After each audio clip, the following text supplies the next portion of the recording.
Okay. All right, so next on the syllabus, and hopefully we can keep to the schedule, we're going to do bond markets, and we're going to start talking about bond prices, yields and characteristics.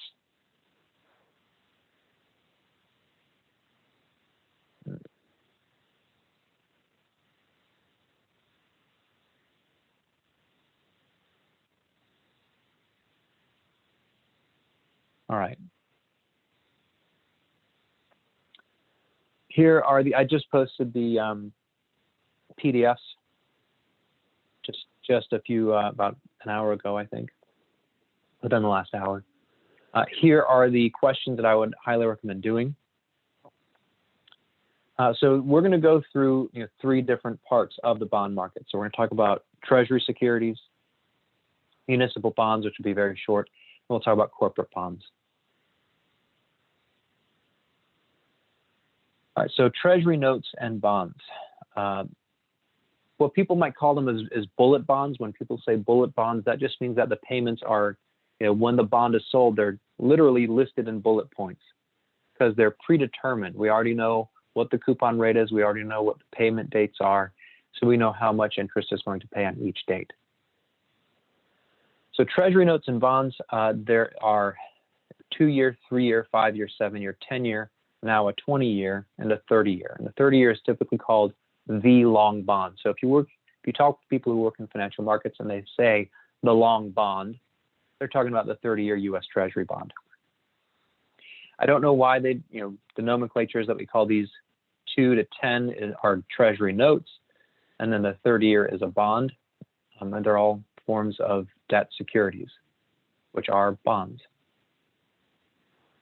They follow a regular schedule of auctions so that the Treasury Department can issue new securities on an ongoing basis. There is some predictability to that schedule as well. The things that really change are the coupon rates through time and the amounts that are being issued.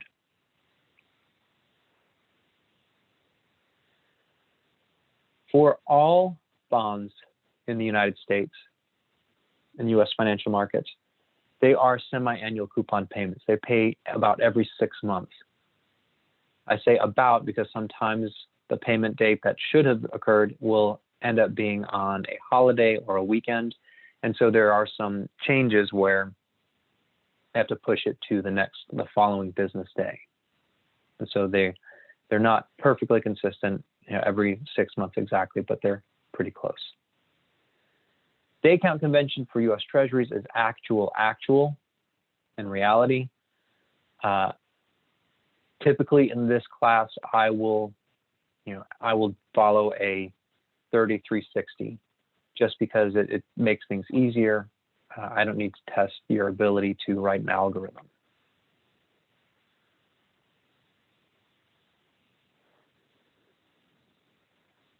There is a part of the Treasury market where they used to issue 0 coupon bonds, the Treasury Department did, but they stopped. But they also only limited, someone's saying it can't find it in Canvas. It's topic 2, it says topic 2 money markets. That's not the right one. It should be it though. Yeah, I topic 2 bond markets. It's the same thing as yesterday. Okay. Or not yesterday, the last class.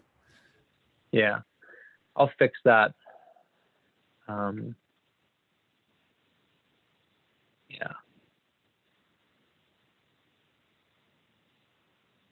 Oh, that's why.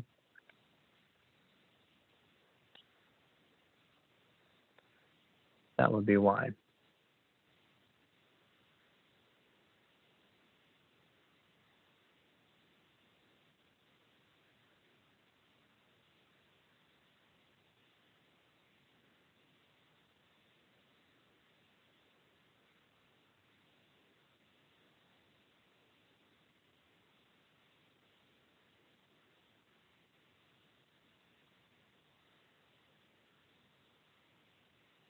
this should fix it. Sorry about that.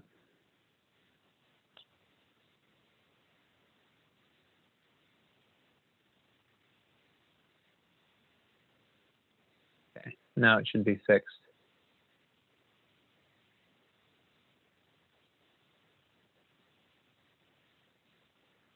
Okay. All right. Yep, thank you. Sure. Thank you for letting me know.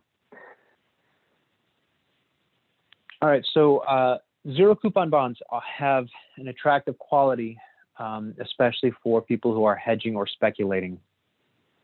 They are the most interest rate risk sensitive, and we'll get to that as we talk more about bond pricing, but they have the longest duration exposure. They have no interest payments. They just have the full principal payment at maturity. Now, to help increase the availability of essentially zero coupon government bonds, primary dealers do things that are called strips, separate trading of registered interest and principal securities. So they strip all the cash flows and sell those cash flows essentially as zero coupon bonds. They create legal entities which essentially create a pass-through security. And so let's say they take $10 billion of a 2-year 4% coupon that is issued.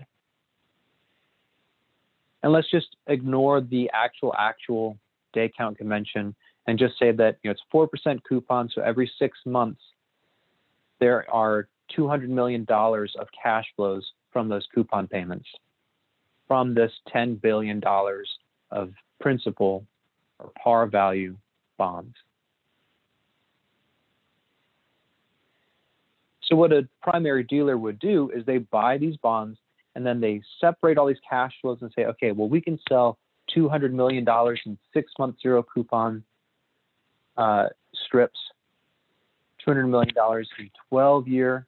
in 12-month strips, $200 million for 18 months, $200 million 24 months, and then $10 billion 24 months.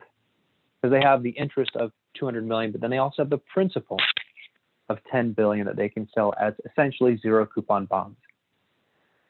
They can do this for any issue all the way up to 30 years. I just don't have enough space on my slide to show you all of the strips that they could make from a 30-year bond. It's semi-annual. That's 30 times 2. That's 60 different strips that they could sell. Actually 61 because you have a separate one for the interest, a separate one for the principal.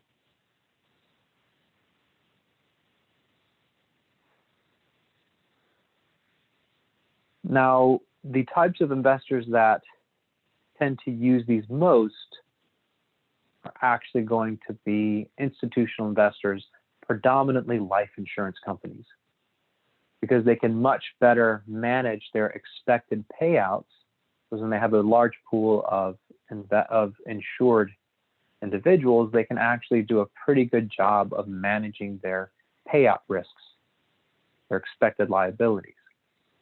And sometimes they need long-dated fixed income investments. And they're not worried about the cash flows in between here and there.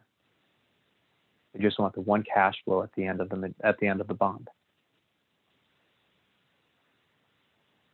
Pension fund managers are others. Defined benefits pension fund managers.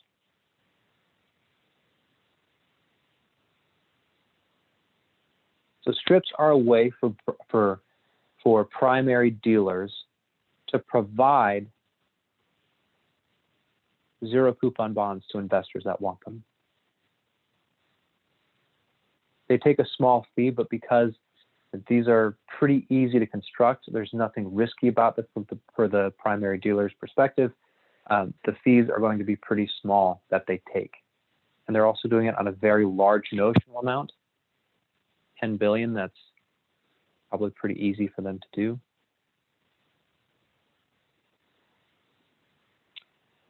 So zero coupons are attractive to speculators as well because they have what's called a high duration exposure. They have a very high amount of interest rate risk. We'll get to talking about this when we talk about bond prices. But I want to mention it now because the more you hear it, the more you'll remember it. A drawback for investors is that the interest that is quote unquote earned every year is taxable. Taxable as income. This is phantom interest payment. It's phantom income. You didn't actually receive the cash flow, but you did quote unquote earn interest. And so you actually have to pay tax on it.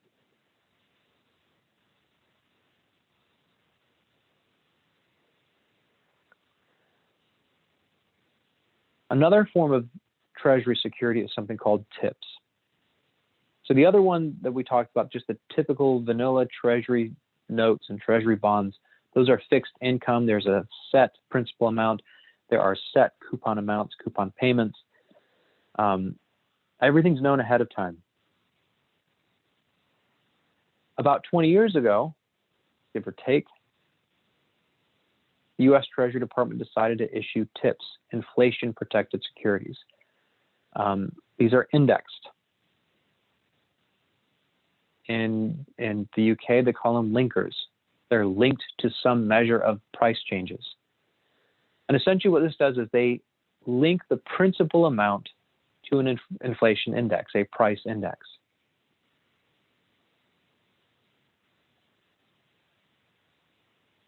And the price index they use is the Consumer Price Index from the Bureau of Labor Statistics. And they use what's called the non-seasonally adjusted version of it, the reason being that that does not get revised. Once it's published, that's what it is forever. They don't go back and change it. They don't change seasonal factors like they do with other things. If you're curious about seasonal factors, the classic example is ice cream consumption. Ice cream, how much ice cream is consumed in the United States. It goes up in the summer, goes down in the winter. That's a seasonal pattern.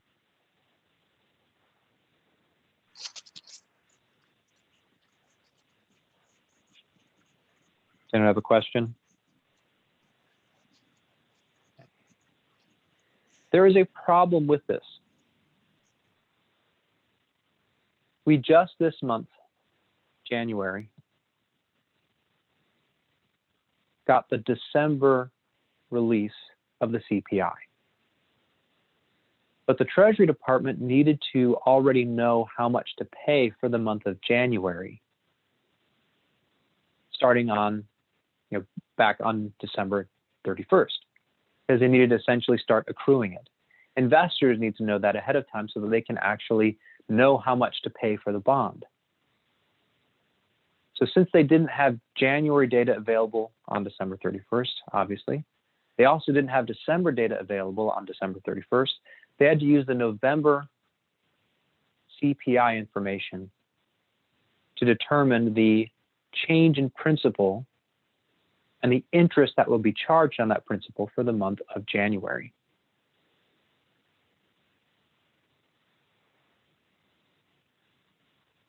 And so they do work on a bit of a lag, a 2-month lag to be specific, and it accrues daily. I believe it's a linear process. So here they have the reference CPI. This is from October of 2018, October 1st through October 31st. October 31st is going to be the August CPI, I believe. Yeah. 252,146.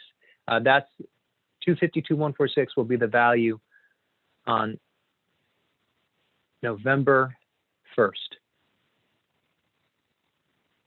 for this reference CPI index. And you see 252.006, that's the value on October 1st. So that's their methodology. That's the actual CPI print. And I believe they simply linear increase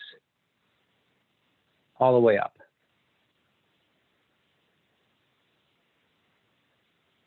This tells them how much to increase the principal amount by.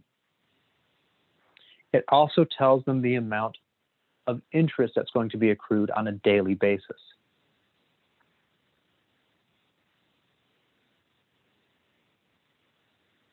These details are not things that you have to regurgitate, but you do have to understand how this works mechanically. And if you start to work in a role where you have exposure to financial markets, and there's TIPS trading involved in some way, shape, or form, they're going to want to be aware of the non-seasonally adjusted CPI index level out to as many decimal places that you can get. And if you think that might be overkill of having 3 decimal places on a CPI, 252.006, I don't know if I mentioned this last class, but in treasury markets, there are frequently trades that are measured in what they call yards. I want 5 yards of treasuries. Give me 5 yards of 5-year US treasuries, of 5-year TIPS. 1 yard is $1 billion. And you take it just a few decimal places on the CPI, could mean millions of dollars. So it is possible, if inflation is negative on a non-seasonally adjusted basis, which it is month to month, not too infrequently, that you could actually have the principal amount fall in the month. And the associated interest payments would actually, correspond to those lower levels of principal. And so that might raise concerns with potential investors. So that's why the Treasury Department said, well, even if the principal falls the way we calculate it at maturity, the principal will never ever go, be repaid below what was issued. So if it was issued $1,000 per bond, at maturity you will get $1,000 per bond at a minimum.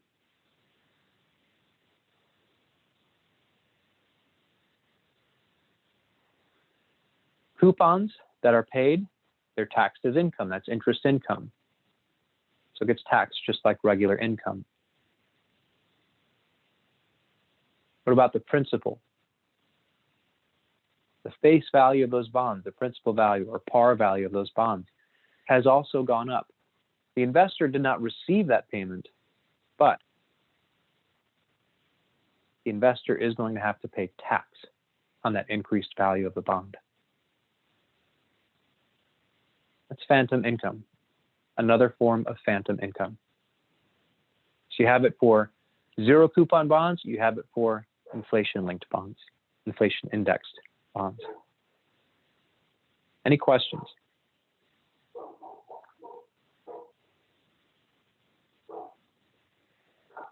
This is probably not as much of interest to people now, but it was a couple of years ago. There's a question in the chat one. Sounds like you just have to pay a lot of tax on these bonds. You have to pay tax on any cash flows or increase in value.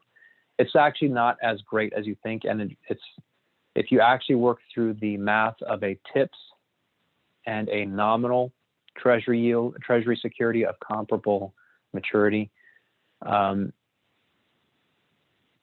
if inflation is high enough, you're actually usually a little bit better off to have the TIPS.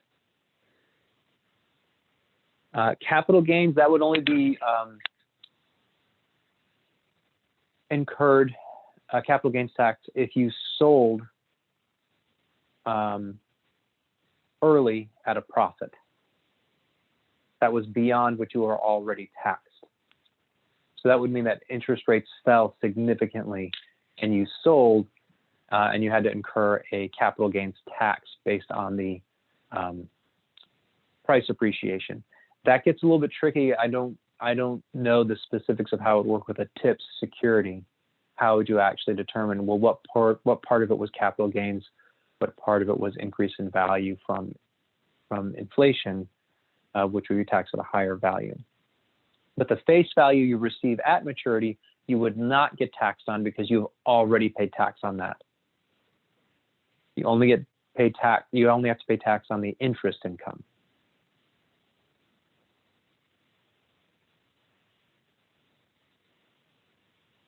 And the principal and increase income, that phantom income. All right. So there's something hopefully you've come across this before, the concept of a yield curve. We'll talk about it, I think, next week.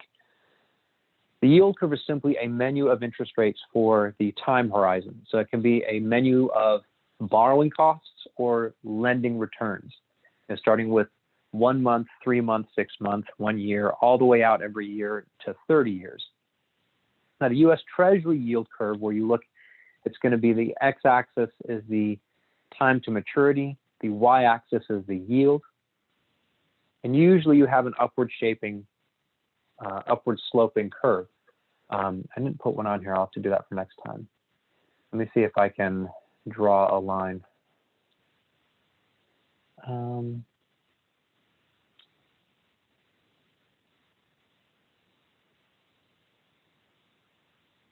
can't see my cursor anymore.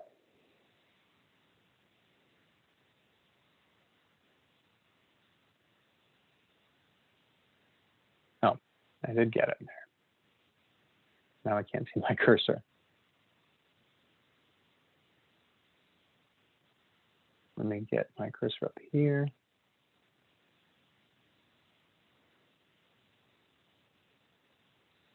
Okay. Well, that's a mess. I'm not going to do that again.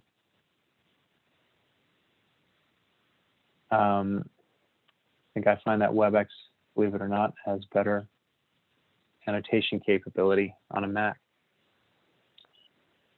All right, so a yield curve is going to be an upward sloping, typically, curve. And if you take two different points of the yield curve and compare them, you take the difference between them, you get something that's very useful. It's essentially a yield spread. And the one that I personally like to use the most, predominantly because it has the longest history, is the spread between the 3-month Treasury bill and the 10-year Treasury note.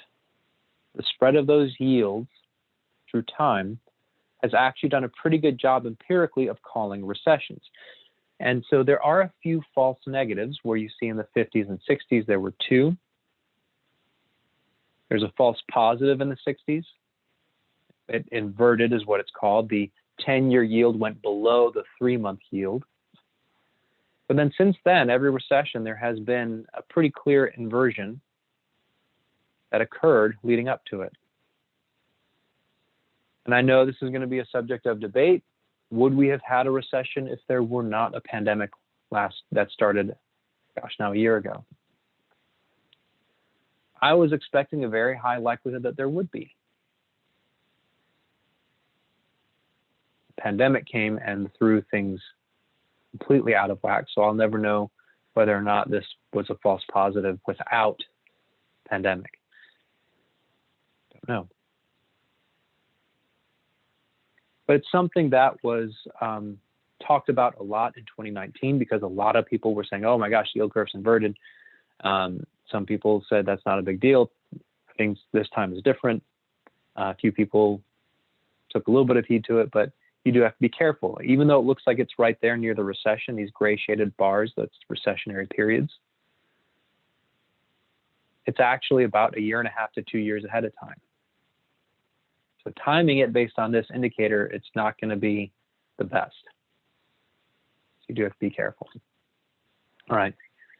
Any questions about Treasury securities before we move to municipal bonds?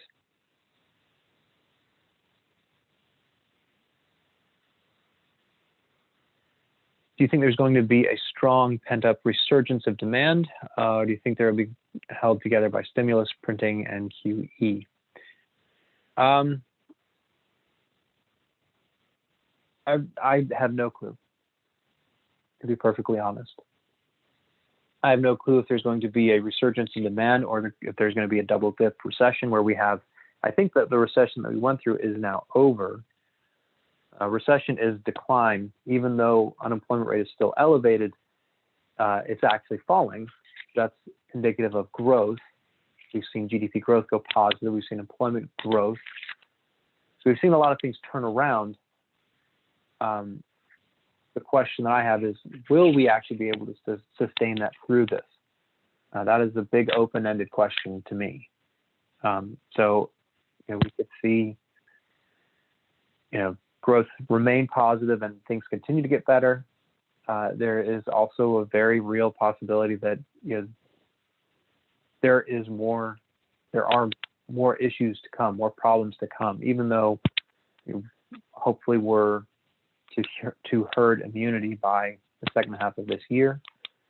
That doesn't mean that everything's going to just go right back to normal. There's a material risk that we do have a secondary recession, in my opinion. But nothing is certain. There's something called hindsight bias, where we look back and say, oh, of course that happened. But hindsight is 2020. So people call it 2020 bias. That's a behavioral psychology. If you haven't studied behavioral psychology, I highly recommend that you do focus on it at some point, especially if you work in financial markets.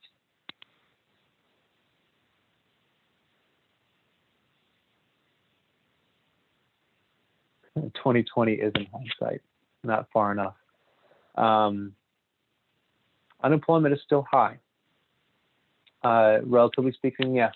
In the last 20 years, a six handle unemployment rate is still high. The part of the problem is also we have the disparities that have persisted over time. The income gap, the wealth gap, have grown significantly wider over the last year, and that bears out when you look at the data. It's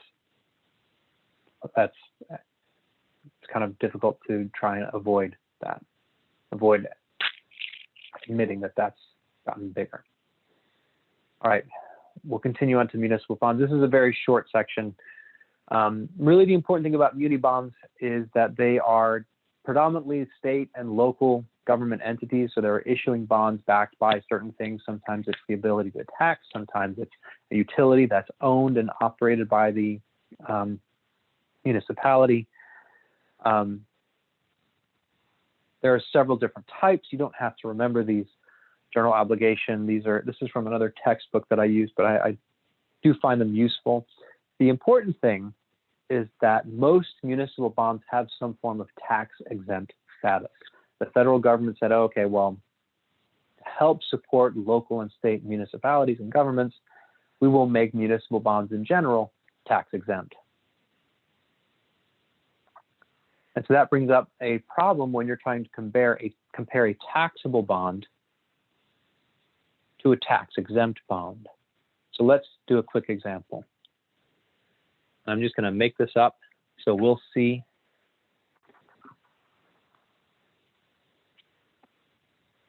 Whatever. All right, so muni bond, that is, now I'm going to put in a credit rating. We'll talk about credit ratings later, so don't get concerned. Single A,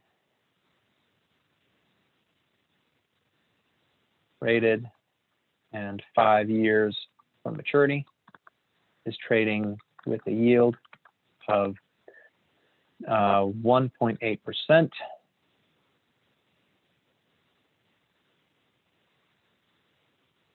A corporate bond. Let me turn these off. I like to see the syntax in there. Not everyone else does. Corporate bond that is A rated and trading at 2.3, 1%.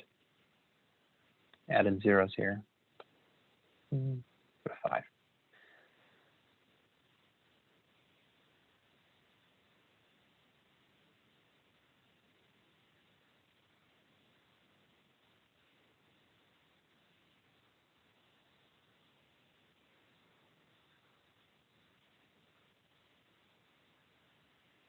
An investor with a 25% tax rate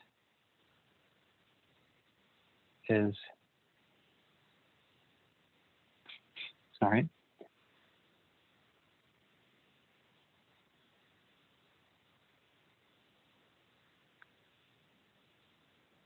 considering the investments,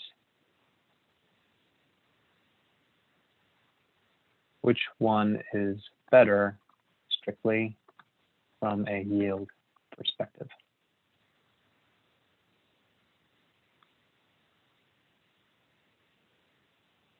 Jason says muni.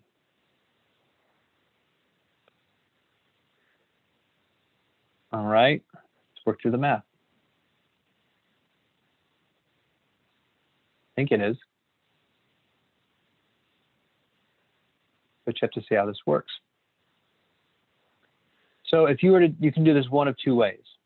So you can use the taxable equivalent yield,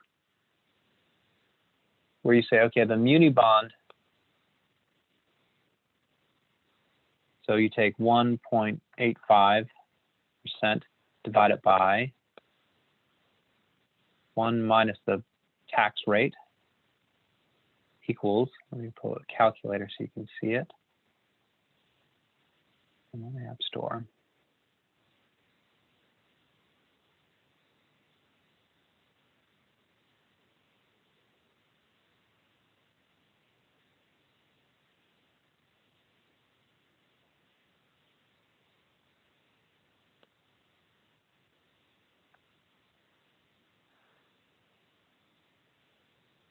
All right.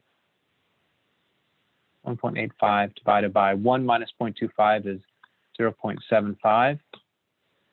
I get 2.467. So the taxable equivalent yield is 2.47%. Exactly right. In order to get the same return, because the muni bond is tax exempt, this investor has to have a 2.47% return on a taxable bond. The taxable bond they're looking at right now is 2.1%. So assuming that these ratings are reflective of the true credit risk inherent in these two investment opportunities, the investor will be better off from a yield perspective with the muni bond.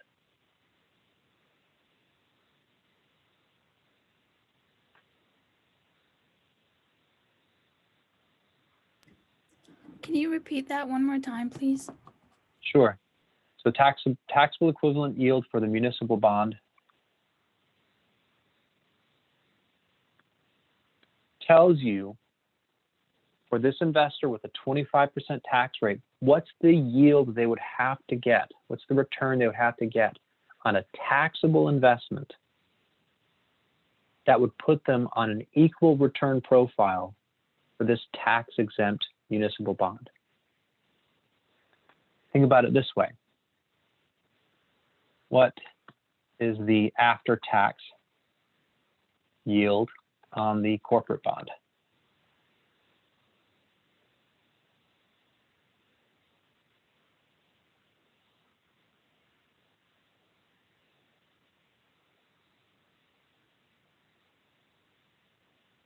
Corporate bond yield is 2.10%. They have to pay taxes on that, which is they get to keep what they don't pay. So 1 minus 0.25 is the same thing as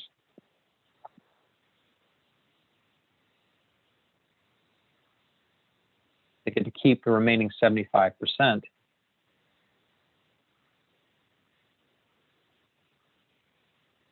So 2.1 times 0.75, because they paid 25% of that yield to the government, 1.575 is their yield.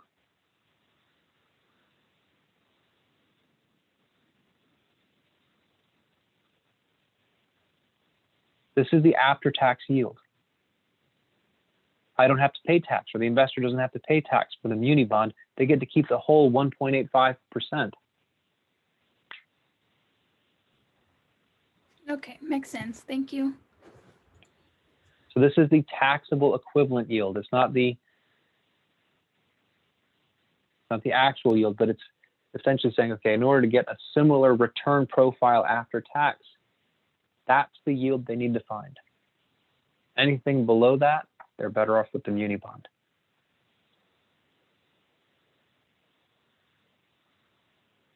That's really for bond markets and this class, that's really the most important thing to know. There are a lot of different aspects of muni markets that are peculiar, but that goes beyond the scope of what we need to do here.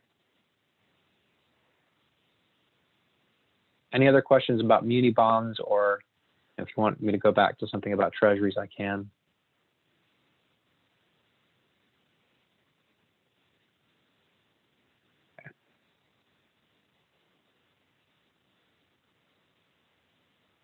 Okay, let's talk about corporate bonds. Corporate bonds. You can have two different kinds. You can have bearer bonds, or you can have registered bonds. Registered bonds are what most of them are. Bearer bonds, I don't know how many of those are actually still in existence. They had a tendency in the last 20 years to be used for illicit activity because it's literally the physical bearer, the physical holder of the coupons, of the bonds themselves, was entitled to the payments. And believe it or not, this is how coupon payments came about. Let me pull up I don't know if anyone's ever seen pictures like this.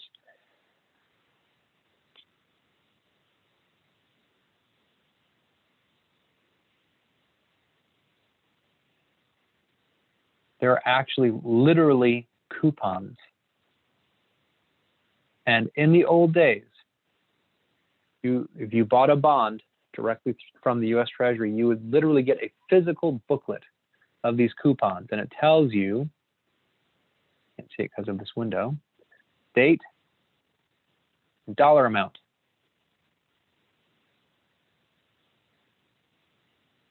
And you had one coupon for each cash flow. And you'd clip out the coupon, take it to any bank, and they would give you money for that coupon. That bank would then remit those coupons to the Federal Reserve through the Federal Reserve branches across the United States. And I actually know this because I worked with someone who, when he was a kid, he was a little older than me. When he was like 15 or 16, he would ride his bike around New York.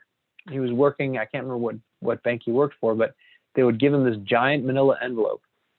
He would stuff it in his backpack and he'd get on his bike and they'd say, ride to the Federal Reserve down in the Southern District, the financial district, and go give them this envelope, wait until they come back and give you an envelope and bring it back to me. So he'd put that envelope in his backpack, he'd ride down, he'd wait for 30 minutes to an hour. They'd come back with one small little regular letter envelope and he would ride his bike back. He had no idea he was riding around New York with hundreds of thousands of dollars worth of coupons in his backpack. Anyone who held those could go to a bank and get cash. It's also a bit of a sign of the times. Back then, people were, I don't know, maybe people are still doing risky things today. But they actually told me that was, I think that was a summer job one year. So I can't remember how often he did it, but he found out after the fact or towards the end of his job there that that's what he was doing. So now almost all of them are registered. There are not physical coupons anymore. I think the last one,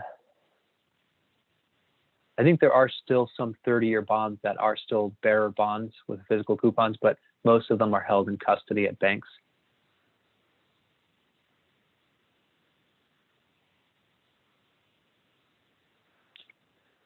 Term bonds.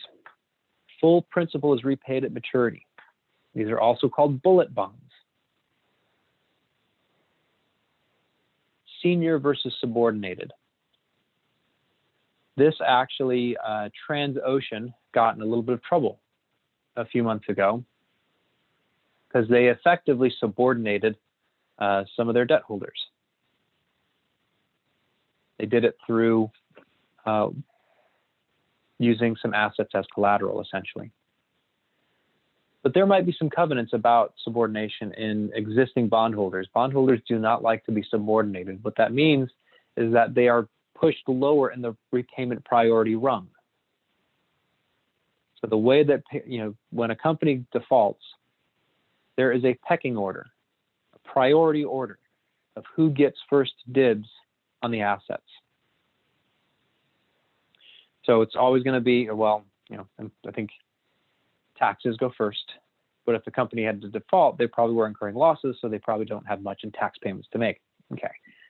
Payments to employees comes next, usually.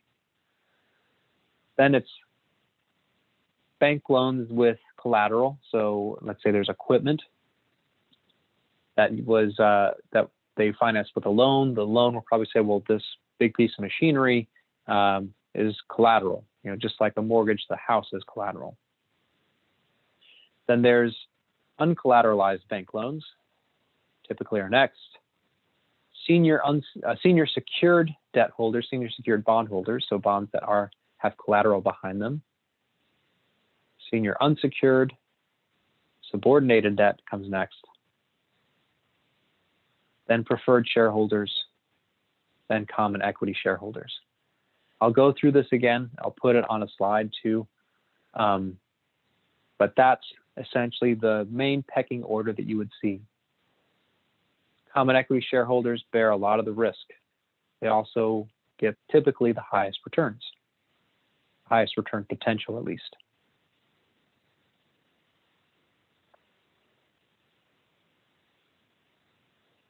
Oftentimes when a bond is issued, there might be a sinking fund provision.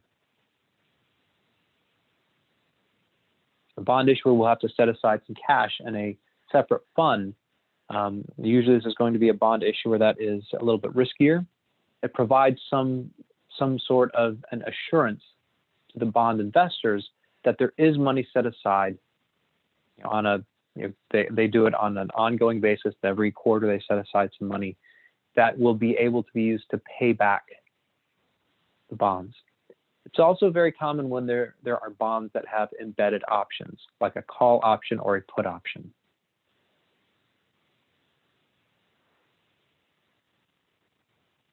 Convertibles. These are bonds where under certain circumstances and situations, the bondholder can convert them into usually common equity shares. Tesla used convertible bonds for a long time to help finance their operations when they didn't have enough free cash flows to really do anything. It was just a way for them to finance with a debt issuance, but then to try and get investors a little bit more interested, they made them convertible bonds. So if the stock price went up, the bonds essentially became stock. They do this because it makes it a much lower interest payment for the issuer. They were able to get away with paying only a few percentage points, 3-4%, when Tesla, and I think they're still pretty lowly rated. Let me see what they are.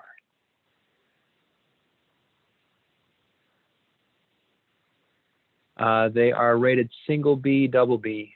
So single B, they're double B. I would say no, single B. Moody's has them single B. Standard S&P has them double B. So that's a pretty risky debt investment. Anything that's below triple B is considered sub-investment grade, junk, speculative grade, whatever you want to call it. So in order for them to finance themselves with debt, they had to use convertibles. There are a few different ways that bonds can be taken to market. The first is a competitive offering. And I think I talked about this last time. And I think I put it in the quiz too. Did I? Can't remember. Competitive offering. It's an auction process. That's how treasuries are issued. U.S. Treasury securities are issued by them saying, okay, we're going to issue $10 billion worth of treasuries. Everyone who's interested in participating, submit your sealed bid to us. What's the yield that you'd be willing to buy at? And since the Treasury Department gets to choose who is awarded, they're going to start with the lowest yield first. And they work their way up through the stack of bids that they have until they've fulfilled their, what did I say, 10 billion? However much they have to offer at that auction. The other type of issuance is called a negotiated offering. And this is for bonds, specifically for bonds. This is where the issuer, the issuing entity or government or company, contacts an investment bank and says, we want you to take our debt instruments to market. We want you to help us issue it.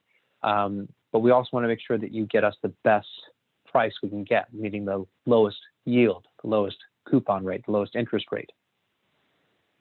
And so they actually create a lot of, do a lot of work. They do all the filings for them. Then they do kind of a roadshow. They talk to a whole bunch of potential institutional investors and get a sense for what the pricing is. If you come to market with 800 million, you'll have to pay 3.5%. If you come to the market with 800 million at 3.5% or 600 million and 3%, they essentially build a demand curve to provide some information to the issuer.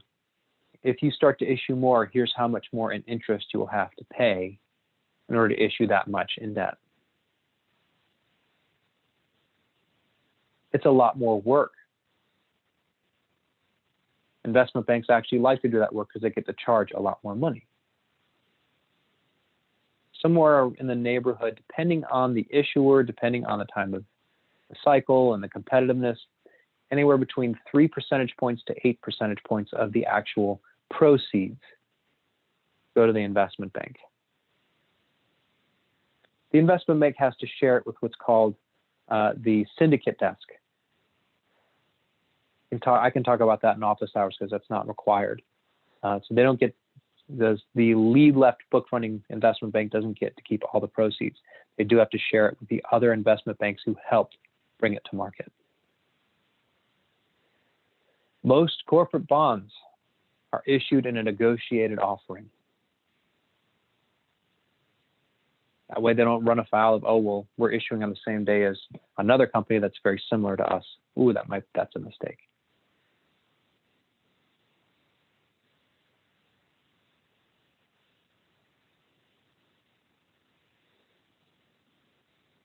With corporate bonds, we do have to be concerned about liquidity a little bit too.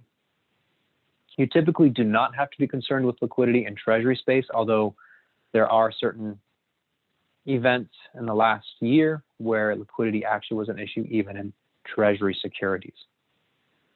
Again, not required for this class. I can talk about it in office hours. When a market has a lot of liquidity, that means that the secondary market for bonds, for that bond, so that's secondary markets are, like the stock exchange or the bond markets where you're buying the security from another investor. There's a lot of volume, and thus it keeps the bid-ask spreads very, very narrow. So bid-ask spread, the investment bank, the broker-dealer who is making the market has a bid price. That's the price that they're willing to pay to buy the security from you, the client, and an asking price, the price that they're willing to sell to you as the client.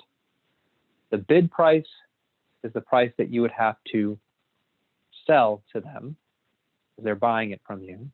Asking price is the price that you would have to buy from them because they're selling it to you. When you're looking at bid and ask prices, I think I said this last week and I'll say it multiple times throughout the semester, whichever price is worse from your perspective is the price you have to take. The difference between those prices is what the broker-dealer gets to keep as revenue.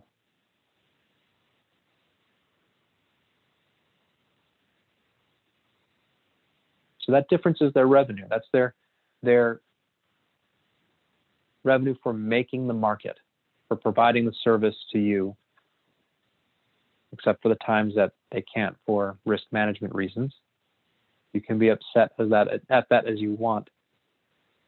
Actually, to be honest, to go back to that deal with Robinhood, I do have a concern now whether or not they're going to be able to survive this, not because of lawsuits, but because if this continues, do they actually have proper risk management where they can actually continue to make that market?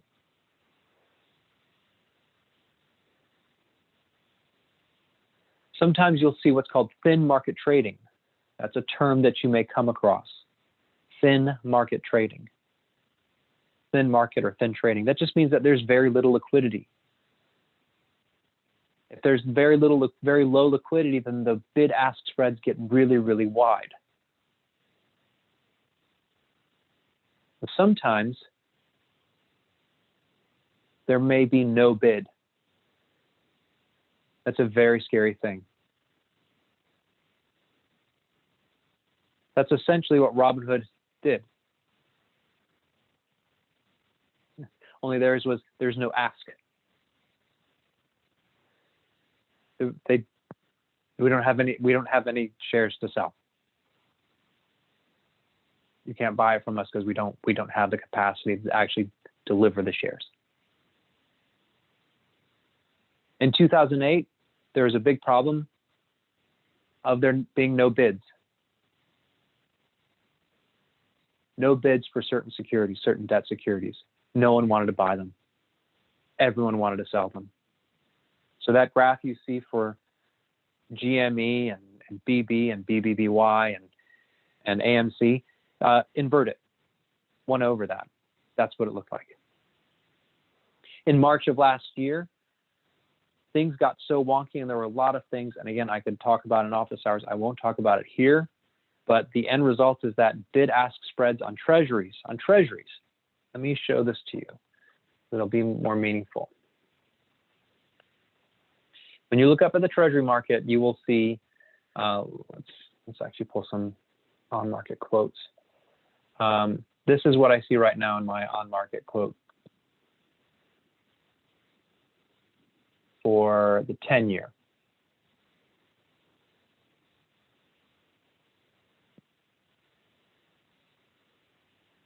You don't need to know what these pluses are or whatever, so let's be a dash.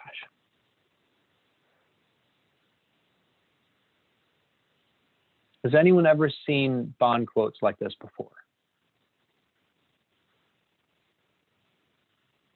I'm going to take that as a no. I don't see anyone raising their hand or anything. So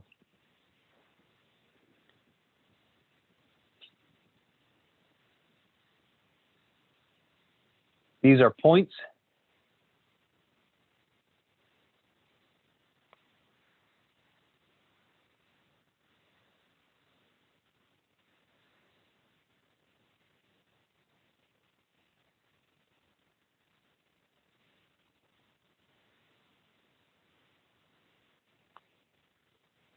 Those are called ticks. Tick marks.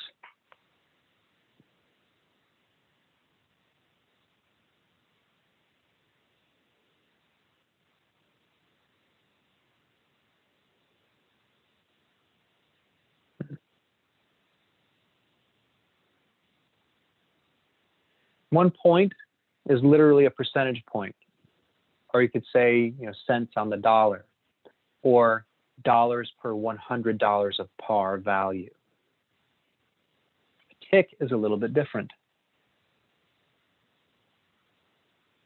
It's 1/32.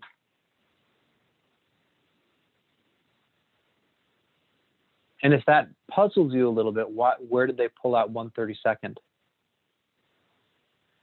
Has anyone ever heard of 2 bits before? Everyone probably has, especially those who have grown up in the US. Heard of 2 bits? Does anyone know why it's called 2 bits? Without Googling it.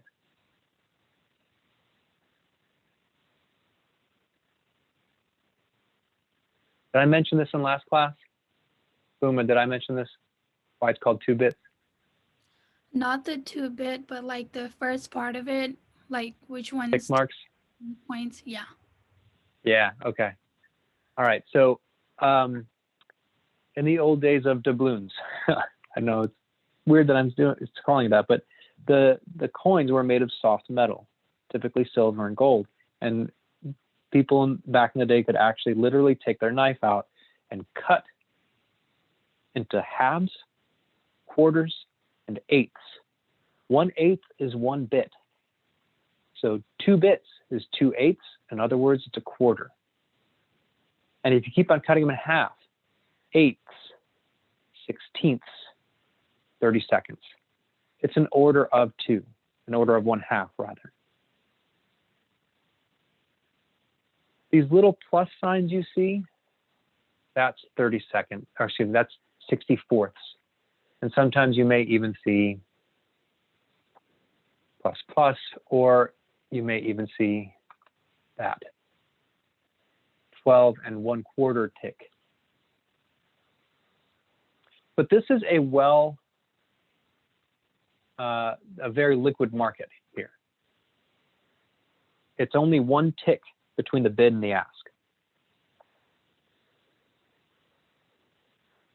In March of last year, there were times where I would pull up quotes and I would see the bid and the ask being not 5 ticks, 5 points.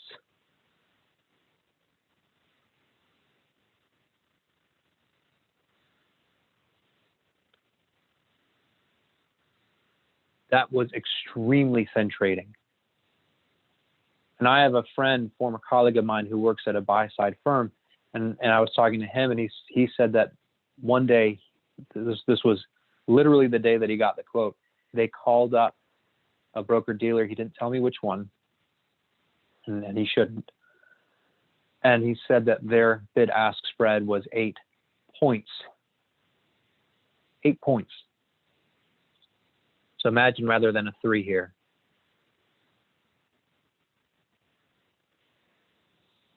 But I know for a fact that there were lots of times where bid-ask spreads were 5 full points at certain big broker-dealers. And these are the big institutional broker-dealers. Remember, there's a difference between retail broker-dealer and institutional broker-dealers. Institutional broker-dealers do significantly more volume, so they can actually manage with much narrower bid-ask spreads.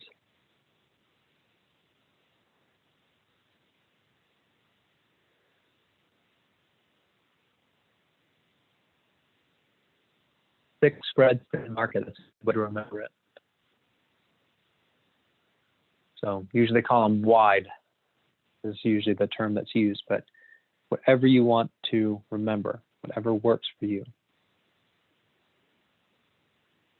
Okay. Now we're getting into the credit quality, the credit ratings. So investment grade, BBB or higher. If you look at Moody's, they have, a capital B, lowercase a, lowercase a. So we just call it BBB. Anything below BBB is, if you want to be kind of rude about it, junk bonds or junk rating. If you work at an investment bank and you're going to see a client who has a sub-investment grade rating, you're going to want to use different terminology. High yield is preferred.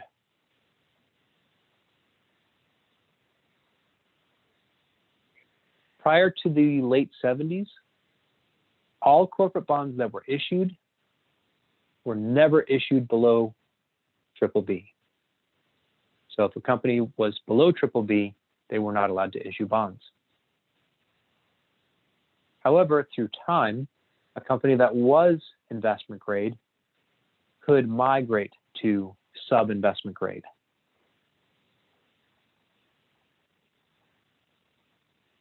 They were called fallen angels. Once more and more companies issued bonds, they were issuing, there was an increase in interest in sub-investment grade, high-yield fixed income instruments that led to companies being able to issue bonds even though they weren't investment grade status. Sometimes they were upgraded over the lifetime of the bond. Those are called rising stars.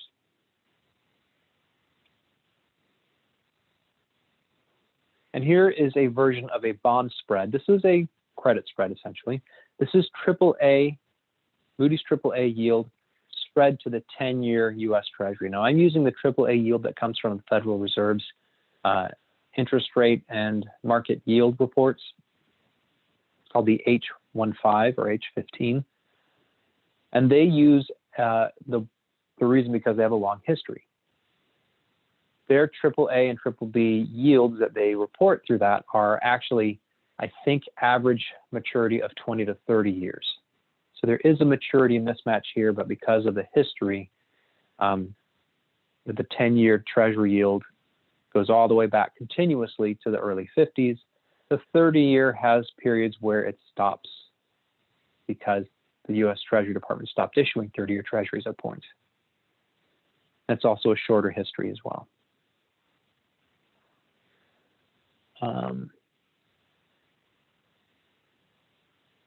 Does triple B or double B mean a specific number?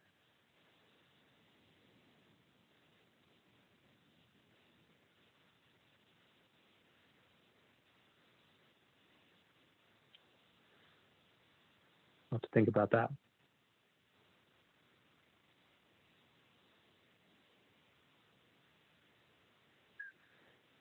Here is the, I'm going to continue on with corporate bond ratings. There is some reason to how they get rated. It has to do with the risk inherent in the bond itself, the credit risk, the default risk. And so this is the spread of the triple B yield to the 10-year Treasury, or excuse me, this is to the AAA yield.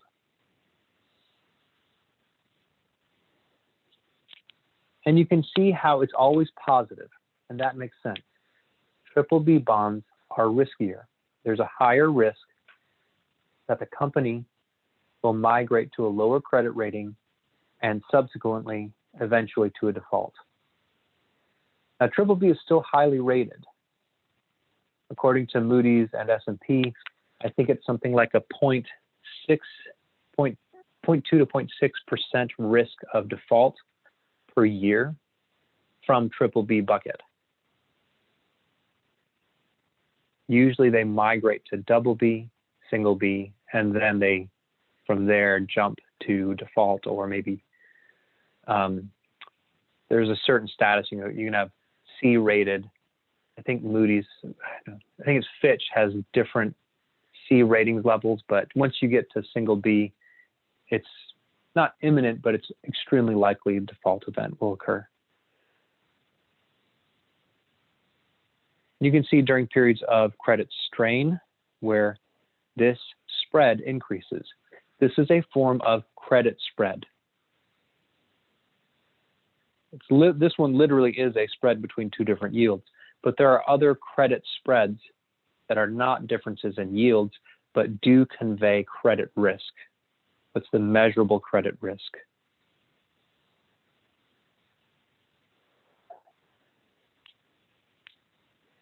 Corporate bonds is simply debt financing. The issuers have to service that debt. They have to pay interest to the debt investors who have lent them that money. In order for companies to actually issue that debt, they have to go through a few regulatory and filing requirements. They have to be rated by usually two of the ratings agencies. S&P and Moody's are the dominant ratings agencies. We could talk for a long time about the role they played in 2008.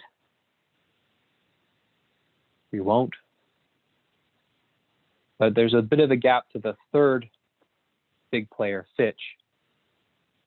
S&P and Moody's each essentially, they cover almost all the same. There's very few companies that have only one or the other, and even less that have neither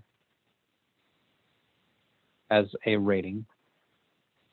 Fitch has about 15%.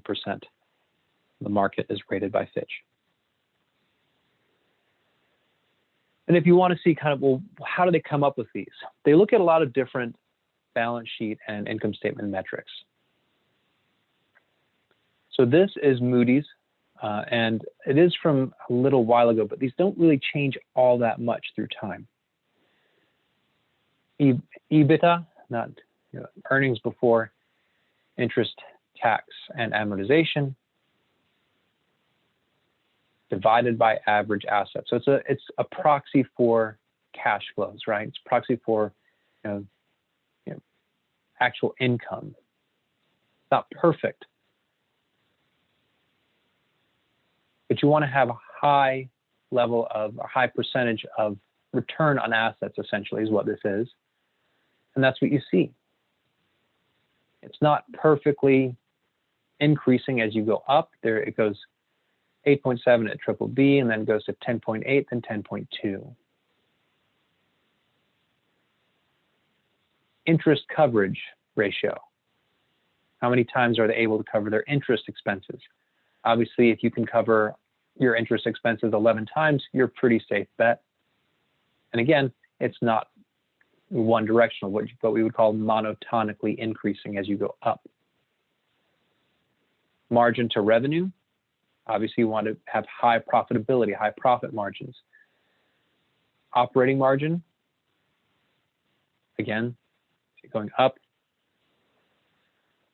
I think it's flows plus interest expense by. It's another form of interest coverage.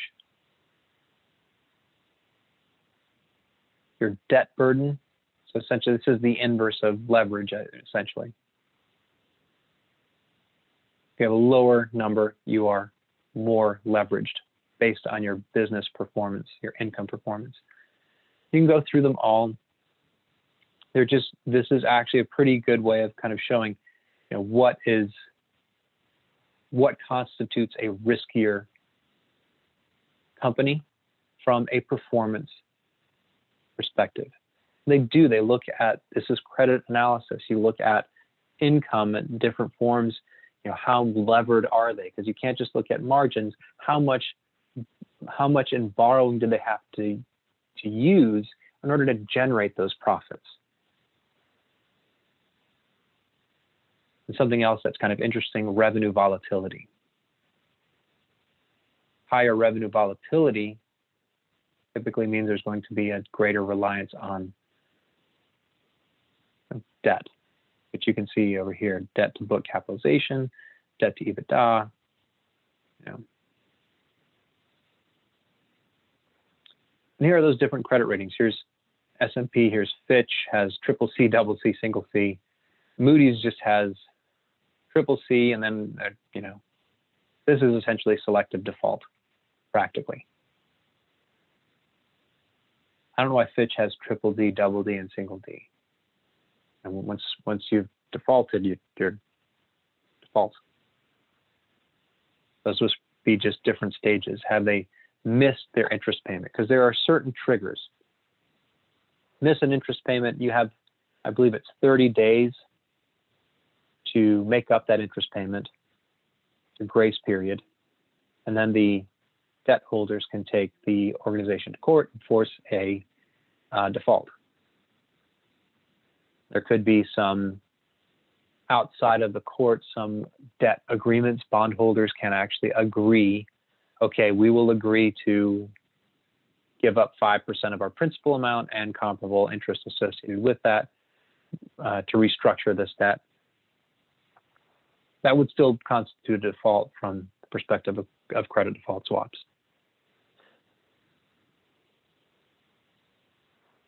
And these are what's called migration matrices. It's a matrix that tells you what's the probability that a company starts in AAA and in the next year remains AAA, is downgraded to AA. That's essentially it, except for they were not rated the next year for whatever reason. There's AA. Let's go to the one on the right, because this is the average from 1986 through 2017. AA, 93.6% of the time they remained AA. Small percentage were upgraded, and a small percentage were downgraded. 4% were not rated the next year. As you go along this diagonal, that's going to be the largest weight for any given row. You can see that as you go down the credit rating spectrum, that weight does get smaller. So single B, 70% chance that it will remain single B in the next year. About a 7% chance it'll be upgraded, a little greater than a 7% chance that they will be downgraded, about a 2% chance that they default. Here's that triple B. Triple B, historically, that's a 0.01% default rating. So I was off in what I quoted. But here's triple C. 21% chance that they'll be defaulted in the next year. Any C-rated entity. So if it's a 21% chance, would you accept anything below about a 20% interest rate? The answer is it depends. What's the expected loss if they default? Because this is just the probability of default. Bondholders are not going to lose 100% usually. Although, what was it? J.C. Penney, they practically did. It happened 10 months ago, I guess. 8 to 10 months ago. All right, so we've already talked about convertible bonds. That allure is clear to reduce interest costs for the issuer. Oh, this is a repeat slide. Sorry about that. Oh, no, it's not. Sorry. Callable bonds. The issuer owns the option to repurchase the bonds at a clearly defined price, and sometimes it's a schedule and on specific dates at their discretion. They own that option. So they have to compensate the investor for the fact that they now own an option to repurchase if they want. And they would only do that if it's advantageous to them. So why would this happen? This makes the bond investor worse off, because typically the bond issuer will only exercise the call if interest rates fall and they can get a lower interest-bearing debt instrument. So that means that when they repay to the bond investor now has to reinvest that at lower interest rates. As a result, to compensate them for that, these bonds will be issued at a higher yield than would be their typical vanilla bullet bonds, is what it's called. Vanilla meaning plain.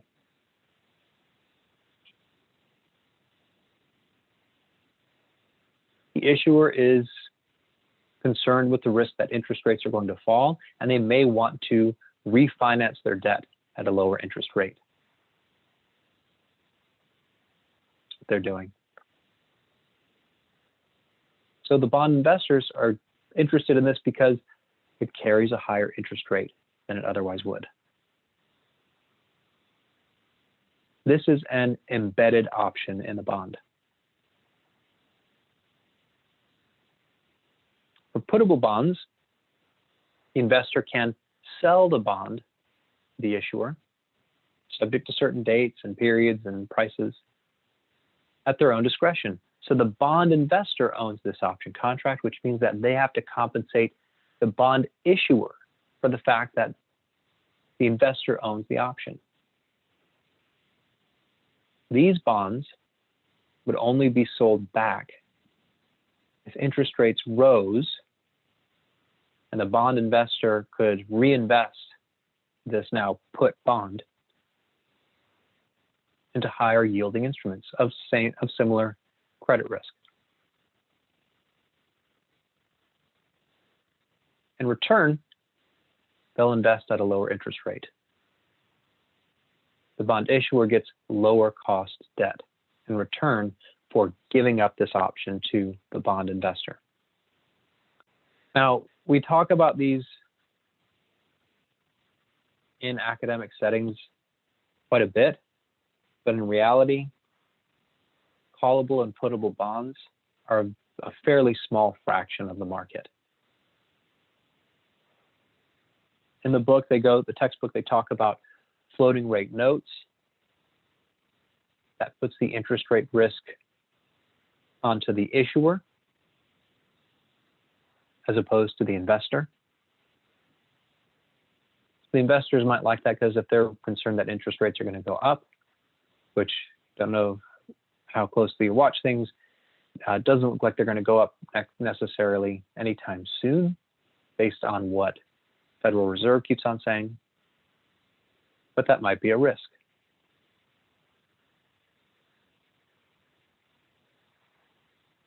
Okay.